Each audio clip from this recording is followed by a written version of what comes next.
Good morning students. मैं कमलेश बिसिंधी आज आपके सामने फिर से हमारे शेष लेसन 14 भारत स्थान भूस्तरीय रचना और भूपृष्ठ का पार्ट 3 लेके आपके सामने प्रस्तुत हुआ हूँ। इसके पिछले भाग में हमने भारत के विभिन्न प्राकृतिक विभागों के बारे में पढ़ा है पार्ट 1 और पार्ट 2 में। इस पार्ट में हम चट्टानों के प्रकार, आग्नेय चट्टानें, परतदार चट्टानें एवं रूपांतरित चट्टानें, खनिज एवं विभिन्न खनिजों के प्रकार जिनमें धात्विक खनिज, अधात्विक खनिज एवं एनर्जी रिसोर्सेज वाले जो संचालन शक्ति हेतु उपयोगी खनिजों के बारे में, मिट्टी और उसका वितरण, इसमें मिट्टी निर्माण की प्रक्रिया, भारत में मिट्टियों के प्रकार जिनमें कांप मिट्टी, काली या रेगर मिट्टी, लाल मिट्टी, लेटेराइट मिट्टी, पर्वतीय मिट्टी एवं मरुस्थलीय मिट्टी के बारे में जानेंगे। तो चलिए, लेसन को आगे बढ़ाने से पहले आपको फिर से सजेस्ट करना चाहूँगा कि अपने साथ में एक नोटबुक लेके बैठें ताकि जो भी इम्पोर्टेंट थिंग्स आपको पिछली वीडियोज़ में या इस आने वाली वीडियो में बताई जाएगी उन्हें आपको अपनी बुक में टिक करना है एवं अपनी नोटबुक में लिखना है। एक्सरसाइज आप समय पे करते रहें, क्योंकि जब भी आपके स्कूल रीओपन होंगे तो आपकी एक्सरसाइज सारी जो अभ्यासक्रम है वह चेक किया जाएगा। तो चलिए अब हम शुरू करते हैं। चट्टान, सबसे पहले हम चट्टान की परिभाषा समझ लेते हैं कि चट्टान कहते किसे हैं। एक या उससे अधिक खनिजों से बने संगठित ठोस पदार्थ को चट्टान कहते हैं। यानी इसका मतलब क्लियरली यह समझ लें हम कि चट्टान में कोई एक पर्टिकुलर एक विशेष खनिज नहीं होता है, उसमें कई तरह के खनिज हो सकते हैं या एक खनिज से मिलकर के बनने वाले पदार्थ को भी हम चट्टान के नाम से कह सकते हैं या जान सकते हैं। चट्टानें कठोर और मृदु भी हो सकती हैं। ऐसा नहीं है कि चट्टानें सारी कठोर ही होती हैं। जैसे अगर एक पत्थर है, मार्बल है, वह भी एक चट्टान है, वह कठोर होती है। तो ऐसा नहीं है कि सारी चट्टानें कठोर ही होती है। छिद्रालु और अछिद्रालु तथा वजन में भारी और हल्की भी होती है। सारी चट्टानें वजन में भारी ही हो ऐसा नहीं है, कुछ हल्की भी होती है। विविध प्रक्रियाओं के कारण भिन्न भिन्न प्रकार की चट्टानों का निर्माण होता है। जितने भी भारत के अंदर या भूपटल पर हलचलें होती रहती हैं, उन हलचलों के कारण जो ताप या फिर जो दबाव की प्रक्रिया, एटमॉस्फेरिक प्रेशर, या जो हमने पढ़ा था कि परतदार चट्टानों के अंदर हमने पहले भी पढ़ चुके हैं कि इनमें जो एक परत का जो भूपटल का जो दबाव पड़ता है पृथ्वी की आंतरिक संरचना पे, उनकी वजह से या अंदर जो केमिकल कंपोजिशन से या रासायनिक परिवर्तनों के कारण अलग अलग तरह की चट्टानों का निर्माण होता है। इनमें 3 प्रकार की चट्टानें प्रमुख पाई जाती है। पहला है आग्नेय चट्टानें, दूसरा परतदार या औषधि चट्टानें और तीसरा है रूपांतरित चट्टानें। नीचे एक डायग्राम दिया गया है, आपको रेखीय डायग्राम दिया गया है। इस रेखीय डायग्राम के अंदर जो आपको सारा समझाया गया है कि आग्नेय चट्टानें में आंतरिक और बाह्य प्रक्रिया के द्वारा बनती है। परतदार चट्टानों में चट्टान पदार्थ निर्मित भी होती है, रासायनिक पदार्थ निर्मित और जैविक पदार्थ निर्मित। चट्टान पदार्थ निर्मित में जैसे कि रेती की चट्टान, मिट्टी की चट्टान या फिर कांग्लोमेरेट। जैविक पदार्थी चट्टानों के अंदर चूना युक्त पठान और कार्बन युक्त। और रूपांतरित चट्टानों में स्थानीय रूपांतरित और प्रादेशिक रूपांतरित हैं। इन सभी के बारे में हम आगे विस्तार से पढ़ेंगे। तो सबसे पहले हम ले रहे हैं आग्नेय चट्टानें। इन चट्टानों के निर्माण में भूगर्भ में रही प्रचंड गर्मी जिम्मेदार है। हम जानते हैं कि जैसे जैसे हम भूगर्भ में अंदर की तरफ जाते हैं वैसे वैसे गर्मी बढ़ती जाती है।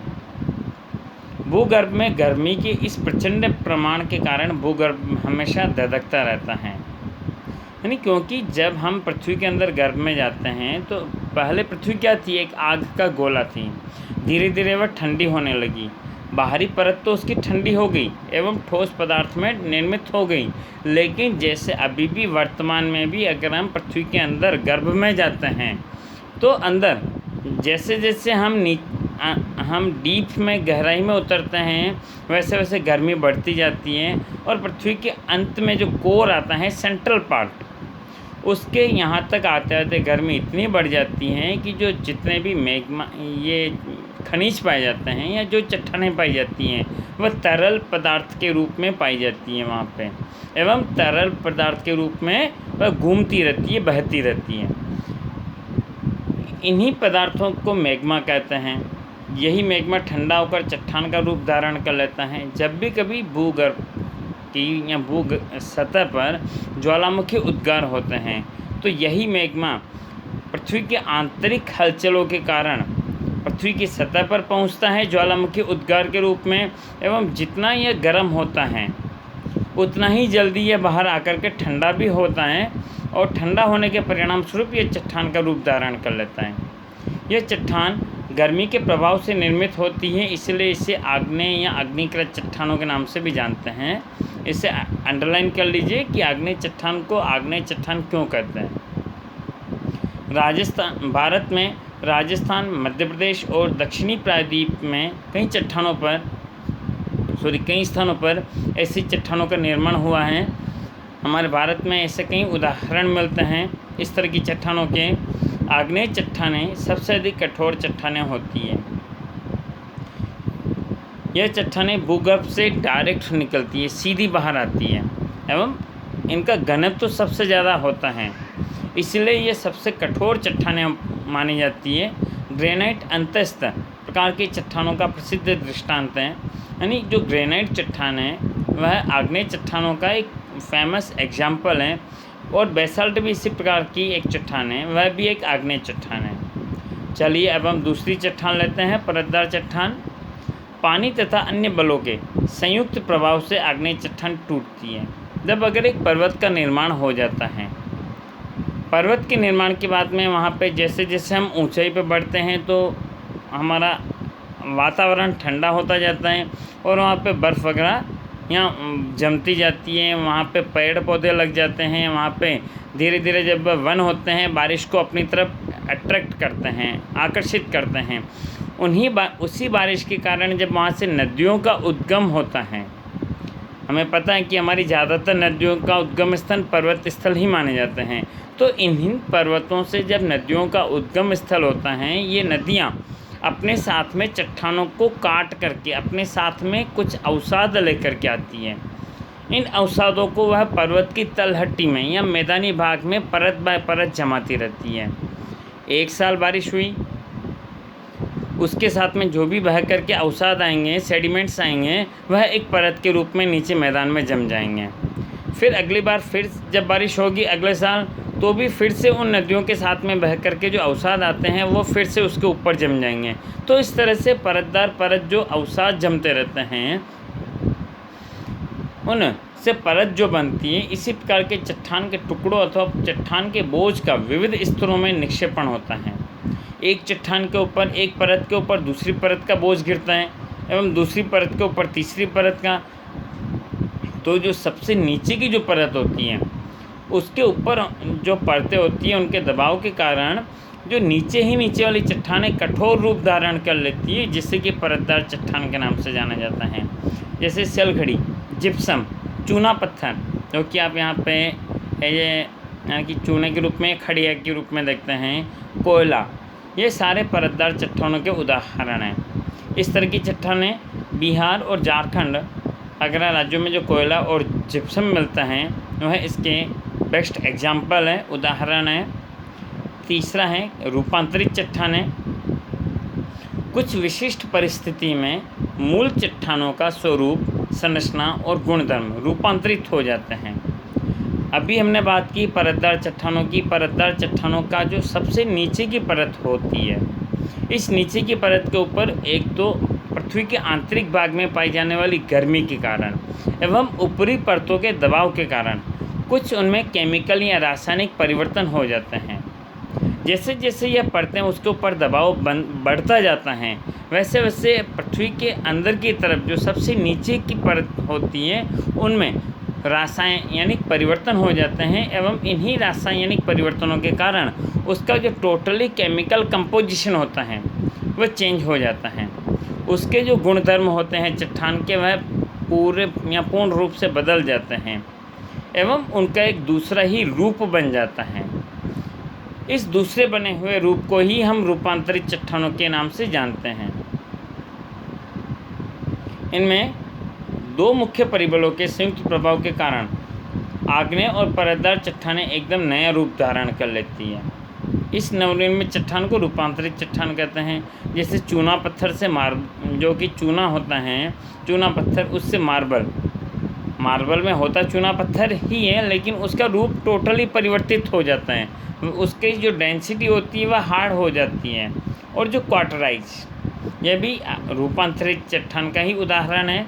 इन उदाहरणों को आप एक बार अंडरलाइन कर लेना, जो भी आग्नेय चट्टान के उदाहरण जिनमें कि ग्रेनाइट और बेसाल्ट, चूना और परतदार चट्टानों के उदाहरण जिप्सम, चूना पत्थर, कोयला, और रूपांतरित चट्टानों के उदाहरण मार्बल और क्वार्टराइज, इनको अंडरलाइन कर लेना, ये आपके एग्जाम में बेनिफिशियल होंगे। अगला टॉपिक है हमारा खनिज। प्राकृतिक कार्बनिक या अकार्बनिक क्रियाओं से तैयार होने वाले कुछ निश्चित रासायनिक संरचना वाले पदार्थों को खनिज कहते हैं। इस खनिज की परिभाषा को आप अंडरलाइन कर लीजिए कि प्राकृतिक कार्बनिक या अकार्बनिक क्रियाओं से तैयार होने वाले कुछ निश्चित रासायनिक संरचना वाले पदार्थों को खनिज कहते हैं। खनिज पृथ्वी की सतह या गर्भ में से ठोस, द्रव या गैस स्वरूप में मिलते हैं। आपने सुना होगा कि जब भी कभी ज्वालामुखी उद्गार आते हैं तो ज्वालामुखी उद्गार से आग का एक गोला बाहर निकलता है, जो कि फुव्वारे के रूप में, शॉवर के रूप में, उसमें कई तरह के गैसीय विस्फोट, धूल कण, चट्टानें और खनिज, ये सारी बाहर आती है। तो ये ठोस रूप में, द्रव रूप में या गैस रूप में बाहर निकलते हैं। खनिज पृथ्वी की सतह की भू-स्तरीय रचना पर आधारित हैं। जिस तरह की पृथ्वी की भू-स्तरीय संरचना है, रेगिस्तानी प्रदेश में अलग भू संरचना होगी, पर्वतीय प्रदेशों में अलग होगी, मैदानी प्रदेशों में अलग होगी। तो अलग अलग प्राकृतिक विभागों के कारण हम पहले पढ़ चुके हैं प्राकृतिक विभागों के अंदर, तो वहाँ पे अलग अलग तरह की भू संरचना पाई जाती है, इसलिए वहाँ पे अलग अलग तरह के खनिज पाए जाते हैं। लोहा, तांबा, सोना, चांदी आदि खनिज आग्नेय चट्टानों में से मिलते हैं।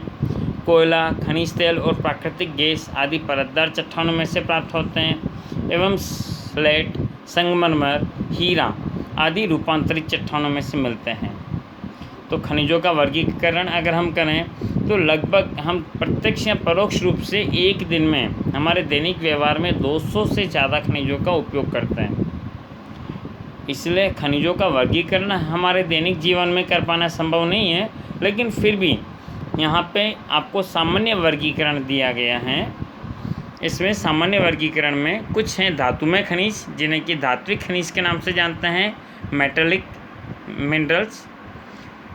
दूसरे होते हैं अधातुमय खनिज, जिनमें धातुएं नहीं होती हैं, क्योंकि धातु और अधात्विक दोनों के अंदर परिवर्तन आपको बता दूं अंतर कि आपने विज्ञान में पढ़ा होगा कि धात्विक खनिज और अधात्विक खनिज दोनों में परिवर्तन क्या होता है।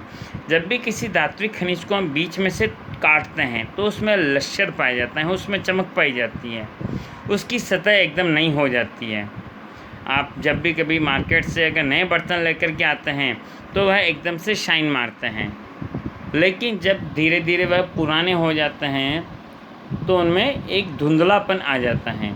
जब कभी वह बर्तन टूटने लगते हैं और किसी के घर पे टूट जाते हैं, बीच में से कट जाते हैं, तो आपने उनकी परतों को देखा होगा, उसकी जो बीच वाली जो परत होती है वह एकदम नई दिखाई देती है। क्यों दिखाई देती है? क्योंकि एक धातु का गुण पाया जाता है कि उसमें लश्कर या चमक पाई जाती है। तो यहाँ पे धातुओं का वर्गीकरण धातुमय खनिज, अधातुमय खनिज और संचालन शक्ति हेतु उपयोगी खनिजों के स्वरूप में हुआ है। पहले धातुमय खनिजों के बारे में देखेंगे। धातुमय खनिजों में कीमती धातुमय खनिज, जिनका कि मूल्य आज बाज़ार में या आर्थिक दृष्टि से सर्वोपरि है। इनमें सोना, चांदी, प्लेटिनम, इनके हम ज्वेलरी बनवाते हैं, आभूषण बनवाते हैं। दूसरा है हल्की धातु में खनिज, जो कि वजन में हल्के होते हैं। इनमें मैग्नीशियम, बॉक्साइट, टाइटेनियम आदि। सामान्य उपयोगी खनिज, जो कि हमारे दैनिक जीवन में उपयोग में आते हैं। लोहा, आप सभी के घरों में कोई सा ना कोई सा ऑब्जेक्ट, खिड़की है, दरवाज़ा है, कबर्ड है, लोहे का बना हुआ होता है। तांबे के बर्तन आपको घर पे मिल जाएंगे। शीशा, एल्यूमिनियम, कलाई, निकल, ये सारे हमारे सामान्य उपयोगी खनिज होते हैं। एवं मिश्र धातु स्वरूप में उपयोगी खनिज, जिसमें क्रोमियम, मैग्नीज, टंगस्टन, वेनेडियम, इनमें एक सिंगल खनिज नहीं होता है, 2 या 2 से ज़्यादा खनिजों के मिश्रण होते हैं ये। दूसरे अर्धधातु में खनिज, जिनमें चूना पत्थर, चौक, एस्बेस्टोस, अभ्रक, फेल्सपार, जिप्सम, सल्फर, हीरा, ये सारे अधातु में खनिज होते हैं। तीसरा है संचालन शक्ति हेतु उपयोगी खनिज। आज एनर्जी रिसोर्सेज के रूप में इन खनिजों का महत्व सबसे ज़्यादा है, जिनमें कोयला, खनिज तेल और प्राकृतिक गैस या यूरेनियम या थोरियम। आज बिजली उत्पादन में हमारे औद्योगिक इकाइयों को सपोर्ट देने के लिए इन खनिजों का हमारे दैनिक जीवन में सबसे ज़्यादा महत्व रहा है। मुख्य खनिज और उनका क्षेत्रीय वितरण आपको नीचे इस टेबल में दिया गया है। आपको ये टेबल अपनी नोटबुक में बनानी है।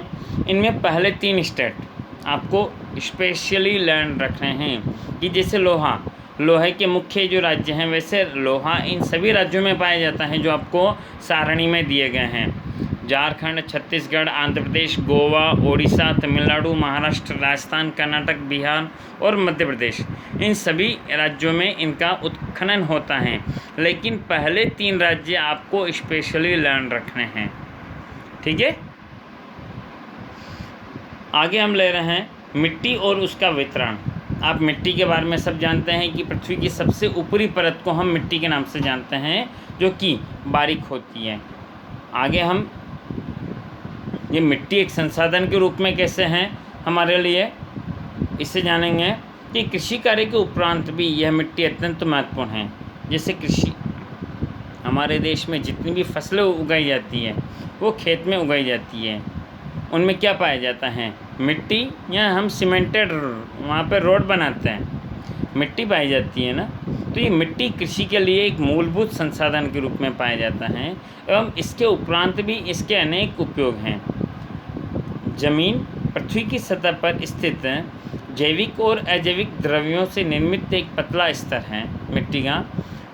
जिस तरह किसी सेब का उसके पतले छिलके के साथ संबंध होता है, आपने एप्पल देखा है, एप्पल के ऊपर जो उसका स्किन होती है, उसकी जो छिलका होता है वह कितना पतला होता है। उसी तरह से पृथ्वी के आकार के अनुसार अगर हम उसके छिलके को देखें तो ये जो इसका छिलका होता है जितना पतला होता है, उसी तरह से पृथ्वी की सतह होती है, धरातल होता है, उसमें मिट्टी का भाग पाया जाता है। पृथ्वी की पपड़ी के ऊपरी पतले स्तर को ही मिट्टी कहते हैं। यह परिभाषा वैसे पूरा पैराग्राफ मानी जाती है, लेकिन फिर भी आप अगर ये एक लाइन भी अगर अपने आपको लर्न करनी है तो कर लीजिए, लिख लीजिए, ताकि आने वाले समय में आपको एग्जाम्स में काम देगी। मिट्टी निर्माण की प्रक्रिया। मिट्टी चट्टानों के विखंडन से जन्मी है। जब भी कभी पर्वतीय प्रदेशों से जो नदियों का उद्गम स्थल होता है, वह अपने साथ में जिन पर्वतों को काट करके, पर्वतीय भागों को, चट्टानों को काट करके बहा के लेके साथ में आती है, तो एक चट्टान का टुकड़ा ऊपर से नीचे तक लुढ़कते हुए कई छोटे भागों में परिवर्तित हो जाता है एवं पृथ्वी के धरातल तक आते आते हैं उसके इतने सूक्ष्म भाग हो जाते हैं कि वह मिट्टी का रूप ले लेता है या चट्टानों का चूर्ण बन जाता है और भूमि आवरण बनता है। इस भूमि आवरण में चट्टानों के छोटे छोटे टुकड़े, कंकड़ आदि होते हैं, जिन्हें कि रेगुलित कहते हैं। चट्टानों के चूर्ण को जब पृथ्वी के जो धरातल के चट्टान के टुकड़े हैं नदियों के साथ में बहते हुए पर्वतों से नीचे आकर के तलहटी में आते हैं, उससे हम रेगोलित के नाम से जानते हैं। लेकिन इसमें खनिज द्रव्य होते हैं, उसके पश्चात उसमें जैविक द्रव्य जैसे हवा और पानी मिलते हैं। अगर कभी भूस्खलन की प्रक्रिया के बारे में आपने सुना होगा कि पर्वतों पर निरंतर भूस्खलन पाया जाता है, उसमें बड़े बड़े चट्टानी शिला के टुकड़े पर्वतों से नीचे की तरफ लुढ़कते हुए आते हैं। वे टुकड़े पृथ्वी की की समुद्र तल तक आते आते हैं या पर्वत के नीचे आते आते हैं अनेक छोटे छोटे पार्टीशंस में भागों में परिवर्तित हो जाते हैं, उससे हम रेगुलेट करते हैं। लेकिन जब इसमें द्रव्य, हवा और पानी मिल जाते हैं और तो उससे हम मिट्टी का बनना कहते हैं। ये मिट्टी के बनने की प्रक्रिया काफ़ी दीर्घकालिक प्रक्रिया है। ऐसा नहीं कि एक साल में बन जाती है या आपने किसी फैक्ट्री में डाला और 6 महीने में बन जाएगी। मिट्टी के बनने की प्रक्रिया एक प्राकृतिक प्रक्रिया होती है, जिसे बनने में 1 सेंटीमीटर मिट्टी की परत को बनने में हज़ारों साल लग जाते हैं। भारत में मिट्टी के प्रकार। भारत की मिट्टी को निम्नलिखित 6 प्रकार में बांटा गया है। जितनी भी मिट्टी भारत में पाई जाती है उसे हम 6 भागों में विभाजित करते हैं। ये नीचे मैप के अंदर आपको दिया गया है कि ये सारी मिट्टियाँ भारत के अंदर पाई जाती है एवं किस किस प्रदेश में पाई जाती है। आप चाहें तो इस मैप का स्क्रीनशॉट ले लें, आपकी बुक में है, आपको इसे मैप के अंदर फिलअप करना है। इसी तरह से क्योंकि एग्ज़ाम में मिट्टी के प्रकारों और एवं उसके विस्तार के बारे में भी पूछा जाता है कि कौन सी मिट्टी कहाँ पाई जाती है। तो चलिए अब हम पहले ले रहे हैं कांप या जलोढ़ मिट्टी। कांप मिट्टी के 2 प्रकार होते हैं, खादर और बांगर। नदियों के निक्षेपण से तैयार होने वाली इस नई कांप मिट्टी को खादर कहते हैं। जब भी नदियाँ अपने साथ में कोई यानी कि निक्षेपण या अवसाद बहा करके लेकर के आती हैं, उससे हम खादर के नाम से जानते हैं। हर साल नदियाँ अपने साथ में अवसाद बहा के लेके आती है, तो कांप मिट्टी जो होती है हर साल नई मिट्टी बनती है। बाढ़ के मैदानों से निर्मित यह मिट्टी मुख्यतः नदियों के पास के क्षेत्रों में पाई जाती है, क्योंकि वर्षा के दिनों में जब भी नदियों में तेज़ बाढ़ आ जाती है तो वह अपने साथ में काफ़ी अधिक मात्रा में मिट्टी बहा करके, पर्वतों से मिट्टी बहा करके लेकर के आती है। एवं यह मिट्टी काफ़ी, क्योंकि पर्वतों पे खनिज भी पाए जाते हैं, इसलिए इनमें खनिजों का मिश्रण होता है, अनेक तरह के खनिजों का मिश्रण पाया जाता है, इसलिए यह मिट्टी काफ़ी उपजाऊ होती है। यह अनुपात में रेतीली होती है। पुरानी कांप मिट्टी उन क्षेत्रों में पाई जाती है जहाँ नदियों के बाढ़ का जल ऊंचाई के कारण नहीं पहुँच पाता है, लेकिन पहले वह मिट्टी पहुंच चुकी है। वो वहाँ पे जब नदियों का जल नहीं पहुंच पाता है तो वहाँ पे जो पुरानी मिट्टी जमी होती है उससे हम पुरानी कांप मिट्टी को ही बांगड़ के नाम से जानते हैं। ये चिकनी और गहरे रंग की होती है। कांप मिट्टी देश के बहुत बड़े क्षेत्र में पाई जाती है, अलग अलग प्रदेशों में पाई जाती है लगभग। इस मिट्टी की उर्वरा शक्ति अलग अलग स्थानों पर भिन्न भिन्न होती है। जिस पर्वत क्षेत्र से मिट्टी बह कर के आती है उसमें जिस तरह के खनिज पाए जाते हैं उसी तरह की विशेषताएं उस मिट्टी में पाई जाती है एवं उन्हीं खनिजों के आधार पर उस मिट्टी के अंदर उर्वरा शक्ति होती है। इसलिए मिट्टी के अंदर जो उर्वरा शक्ति भी उन्हीं प्रदेशों में बहा करके लाई जाने वाली कांप मिट्टी के अनुसार बदलती रहती है। परंतु सामान्यतः यह मिट्टी अत्यंत उपजाऊ होती है, क्योंकि पर्वतों से आती है तो इसमें खनिज बहुत ज़्यादा होते हैं। पंजाब, उत्तर प्रदेश, बिहार, पश्चिमी बंगाल आदि राज्यों में इसी प्रकार की मिट्टी है। दूसरा है काली मिट्टी। यह मिट्टी मुख्यतः महाराष्ट्र, पश्चिमी मध्य प्रदेश, गुजरात, कर्नाटक, आंध्र प्रदेश, तेलंगाना और तमिलनाडु में पाई जाती है। काली मिट्टी प्रायद्वीपीय पठारी प्रदेश की भेंट है। जो हमारा दक्षिण का पठारी भाग है, पठारी प्रायद्वीपीय भाग हैं, वहाँ पे यह मिट्टी मुख्य रूप से पाई जाती है। यह मिट्टी चिकनी और नमी संचित करने वाली होती है, यानी इसमें बारिश का पानी या जब भी सिंचाई की जाती है तो इसमें पानी को रोकने की क्षमता सबसे ज़्यादा होती है, इसलिए ये लंबे समय तक नमी धारण करने की क्षमता रखती है। इसी कारण से यह मिट्टी रूपांतरित चट्टानों द्वारा तैयार हुई है और कपास की फसल के लिए अधिक अनुकूल है।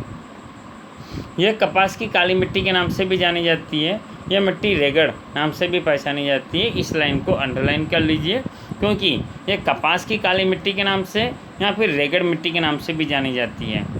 थर्ड है लाल मिट्टी। आग्नेय और रूपांतरित चट्टानों वाले क्षेत्र में लाल मिट्टी आई हुई है। लौह तत्व और अन्य जैविक तत्वों के कारण इस ज़मीन का रंग लाल दिखाई देता है। यह ज़मीन अनुपात में छिद्रालु और उपजाऊ होती है। गोवा, तमिलनाडु, कर्नाटक, आंध्र प्रदेश, ओडिशा और झारखंड के कई भागों में लाल मिट्टी दिखाई देती है। इसमें लौह तत्व की अधिकता के कारण ही इस मिट्टी का रंग लाल होता है। फोर्थ है लेटेराइट मिट्टी।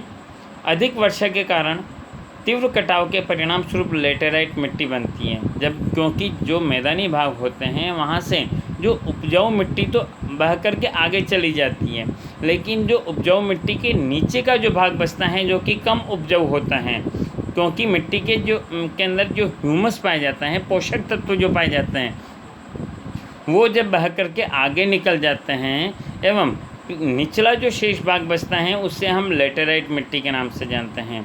जैविक द्रव्यों का प्रमाण कम होने से यह मिट्टी कम उर्वरा शक्ति वाली होती है। यहाँ लाल रेती के पत्थरों में लोह और एल्यूमिनियम तत्व होते हैं। इन पत्थरों के कटाव से यहाँ की मिट्टी लाल रंग की होती है। ऐसी मिट्टी दक्कन के पठारी प्रदेशों, कर्नाटक, केरल, ओडिशा और पूर्वोत्तर के कई भागों में पाई जाती है। अगला भाग है हमारा पर्वतीय मिट्टी। पर्वतीय मिट्टी जंगलों के कारण जैविक द्रव्यों का प्रमाण अधिक होता है, क्योंकि ये पर्वतों में सबसे ज़्यादा पेड़ पौधे पाए जाते हैं, तो वहाँ पे जैविक द्रव्य सबसे ज़्यादा इस मिट्टी में होते हैं। अलग अलग स्थानों पर भिन्नता भी होती है इस मिट्टी में। शिवालिक पर्वत श्रेणियों पर यह मिट्टी कम उर्वर और अपरिपक्व होती है। यह मिट्टी रेतीली, छिद्रालु और जैविक द्रव्यों की कमी वाली होती है शिवालिक श्रेणियों में, क्योंकि शिवालिक है क्योंकि पर्वतीय का तलहटी भाग आता है पर्वतों का, और सबसे दक्षिणतम भाग आता है पर्वतों में। हमने हिमालय की 3 श्रेणियाँ पढ़ी थी, वृहद हिमालय, मध्य हिमालय और तीसरी श्रेणी जो कि दक्षिण हिमालय या शिवालिक है। उसकी ऊंचाई सबसे कम होने के कारण इसमें वन भी कम पाए जाते हैं एवं यहाँ पे जैविक पदार्थों की कमी पाई जाती है। ऐसी मिट्टी देश के पर्वतीय क्षेत्र में होती है, जिनमें मेघालय, अरुणाचल प्रदेश, पूर्वी पर्वत श्रेणियाँ, उत्तराखंड, हिमाचल प्रदेश, जम्मू कश्मीर, लद्दाख केंद्र शासित प्रदेश में ऐसी मिट्टी होती है। जम्मू कश्मीर और लद्दाख आज दोनों ही अलग अलग हो चुके हैं। जम्मू कश्मीर राज्य का दर्जा दिया गया है एवं लद्दाख को केंद्र शासित प्रदेश का दर्जा दिया गया है। आपने चैप्टर 13 में लेसन 13 के अंदर जो मैप देखा था उसके अंदर आपको स्पष्ट रूप से जम्मू कश्मीर के अंदर लद्दाख की सीमा को स्पष्ट वर्णित किया गया है। इसलिए आने वाले समय में जहाँ पे जम्मू कश्मीर अगर पूछा जाता है तो लद्दाख के अंदर इंटर मत होना। लास्ट मिट्टी है हमारी मरुस्थलीय मिट्टी। यह मिट्टी शुष्क और अर्धशुष्क क्षेत्रों में है। भारत में मुख्यतः गुजरात, राजस्थान, पंजाब और हरियाणा के विस्तृत शुष्क क्षेत्रों में यह मिट्टी पाई जाती है। रेगिस्तानी प्रदेशों में इसमें क्षार कणों की अधिकता और जैविक पदार्थों की कमी पाई जाती है। सिंचाई की सुविधा से इस मिट्टी में खेती संभव हो सकी है। इस तरह जलवायु और भूपृष्ठ के वैविध्य के कारण देश की मिट्टी में कई तरह की विविधताएं पाई जाती हैं। हमने देखा कि भारत के अंदर कई तरह के प्राकृतिक विभाग पाए जाते हैं। इन विभागों के अंदर विविधता होने के कारण ही भारत की मिट्टी में भी कई तरह की विविधताएं पाई जाती है। तो चलिए, ये हमारा लेसन यहीं पे कंप्लीट हुआ। इसकी एक्सरसाइज आपको करनी है। धन्यवाद ध्यान देने के लिए। Thank you so much.